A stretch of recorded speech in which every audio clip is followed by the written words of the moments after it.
morning, family. Pastor Artie here with some manna and some coffee. Hold on. I need a drink right now because it's kind of chilly outside. It's also clear, which means it's going to be really hot out here in Riverside.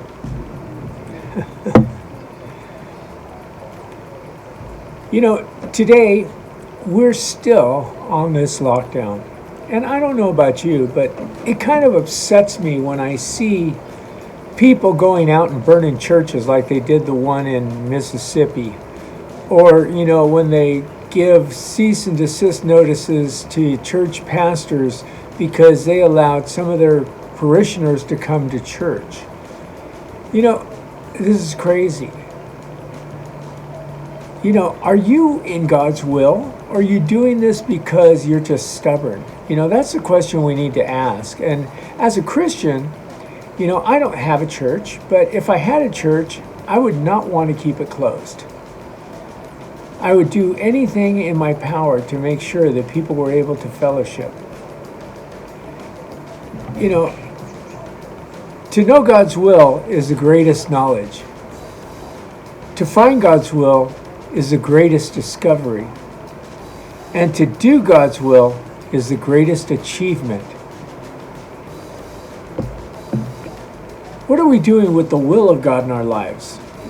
Are we just sitting on the sidelines saying, well, like for instance in California, when our nincompoop Newsom finally gets it through his head that people want to work and we are practicing safe procedures and, it can be done. But he doesn't want it done. He's been getting to a lot of the big businesses around here and telling them, you need to stay closed till September. September, fellows. That's a long time. At first it was 2 weeks, 14 days. Then that stretched into a month. Then a month stretched into 2. Now it's stretched in, for some of us, to 6 months or 3 months. Additional. That's 5 months out of work. Are we doing God's will? Or are we doing the will of man? For those of us that are Christians, we stand on this word. This word is the most definitive way to run our lives. And I see so many people here in my complex that go to work every day. They either are air conditioning specialists or plumbing, and they're going to work. But myself, I drive a car. I drive a car from point A to point B on a lot in order to get them ready for an auction. But I can't go to work because how can I practice social distancing? Well, number one, it's only me in the car, nobody else.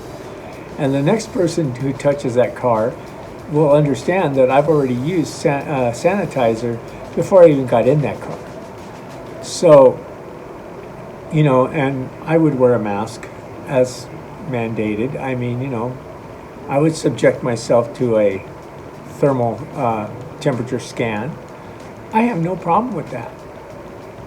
The thing is, I want to work, but we're listening to these people who are in authority over us. And now, don't get me wrong, God put them in authority for a reason.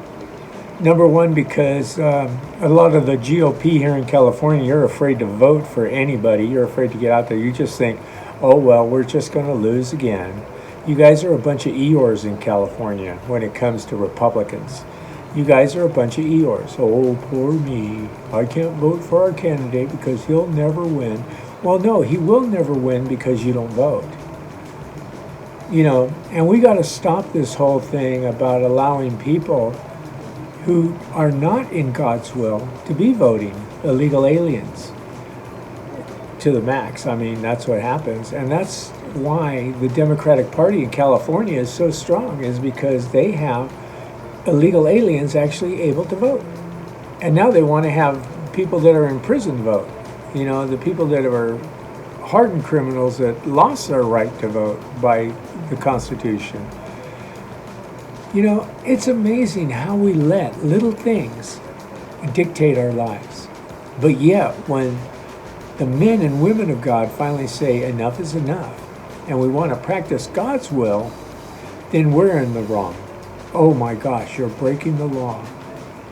Well, you know what? When you tell me that I can't worship my God in the way that I choose to worship, and you shut me down, then I guess I'm going from a law-abiding citizen to an outlaw. Pastors, what are you doing today? Are you standing in solidarity with each other? I'm standing in solidarity with you, and I don't even have a church. But I would hope that you guys would do the right things. You know, this is an actual exercise in socialism, because that's what happens. First they tell you you can't have a church. I mean, looking in Germany, the first thing they did, they locked up churches. In Russia, they just totally got rid of churches. They imprisoned the pastors. You know, they did it all the way. You know, I think it was, who was it, Stalin, that said, you know, religion is the opiate of the people. In other words, it's like a drug. No, it's not a drug. It's a way of life. It's a purpose. We have a purpose in life. I don't let this word go by without sharing with others. And that's what they're afraid of. You know, that's what the Gavin Newsoms and the California Mayor Garcetti's and all the Democrats that are running the state of California, that's what they're afraid of. They're afraid that finally the Christians are going to stand up and say enough is enough. And you know, it's about time that we did. If you call yourself a Christian and you call yourself a believer in God, and you have Christ in your life and in your heart, then today I hope you'll join me in hashtagging no more. Reopen California Newsom. That's what we need to put. We need to make sure it gets out there. It's time for this nonsense to end, and Pelosi's nephew to finally get off his butt and do the right thing, and hopefully the godly thing, because I know he's not a Christian, but to do the godly thing and put people back to work. I mean, come on. We have, you know, the latest statistics here, and I think I posted it, was 6,000 cases of COVID-19 in Riverside, and now well over 2,000 people have recovered with only a little over 200 deaths. You know, worldwide, it's been over 1.7 million people who have recovered from the virus. My gosh, how many more do we need? Or 17 million? I forgot what it is. It's on my Facebook page, but I was astounded by how many people are recovering from this virus. You know me? I've been walking around without a mask for weeks, and I haven't gotten sick. You know why? Because I don't fear the arrow that flies by night or the pestilence by day, because God's word says he's got me. He's got it. He's got my health and my well-being. I would that you would be in health and prosper as your soul prospers. As I take this word in, my soul is in good shape with God, and henceforth he keeps my body in good shape with him. Now I know there might be some of you that disagree with me, but you know, it's time to get up. It's time to rebel. It's time for the church to be heard. You know, and there's been times when the church has gotten pretty radical. You know, think about Jericho when they blew the horns and the walls came tumbling down around Jericho, and they sieged the city and took everything and destroyed it. They didn't take any spoils. They totally demolished the whole city. Christians did. We don't need to go that far, but we do need to take back our rights as citizens of the United States. You know, without this word, we'd never have a nation. Without this word, we would have never got out of a civil war, or World War I, or II, or the Spanish-American War, or Korea, or Vietnam, or the Middle East. Without this word governing those that are in authority over us, we've made it out successfully every time, and we've survived. But there's no reason to shut us down anymore. I pray for those that are in authority over us. You know, I know that President Trump did the right thing and let the governors take over, because that was right and good to do. That was the godly thing to do. But now they've taken power and they're abusing it. And guess what? We, just like the children of Israel, when they were taken into slavery in Egypt, now we're under that same kind of slavery. where we have to do what they say and stay where we're told to stay, and we have no recourse, but we do, right here. As Moses said to Pharaoh, and I say to Gavin Newsom out there, let my people go. Let us work. Let us prove to you that we're smarter than you, and we can stay safe. May God bless you today. May He keep you. May He make His face to shine upon you. May He bring you peace today.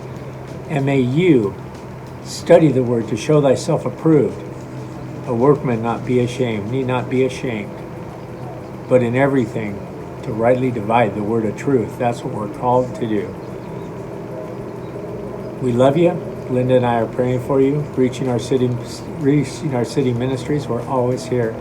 And I've taken a while to do these videos because I'm waiting to see what's going on in the world so that I can look it up in the Word of God to encourage you to stay the course. Let's stay the course, but let's do it right. Let's start praying for our leadership to get a set of brains and just get on the move instead of sitting on their thumbs and doing nothing. I love you guys, and I'll talk to you real soon. Happy Memorial Day. May you remember those that gave their lives for our freedom. And even, I'm sure a lot of them would be turning over their grave to know that one man, one lady in the governor's office have taken our freedoms away. The freedoms that our men and women fought for in all these wars, these people have taken away overnight. May God bless you. Happy Memorial Day. Bye-bye, guys.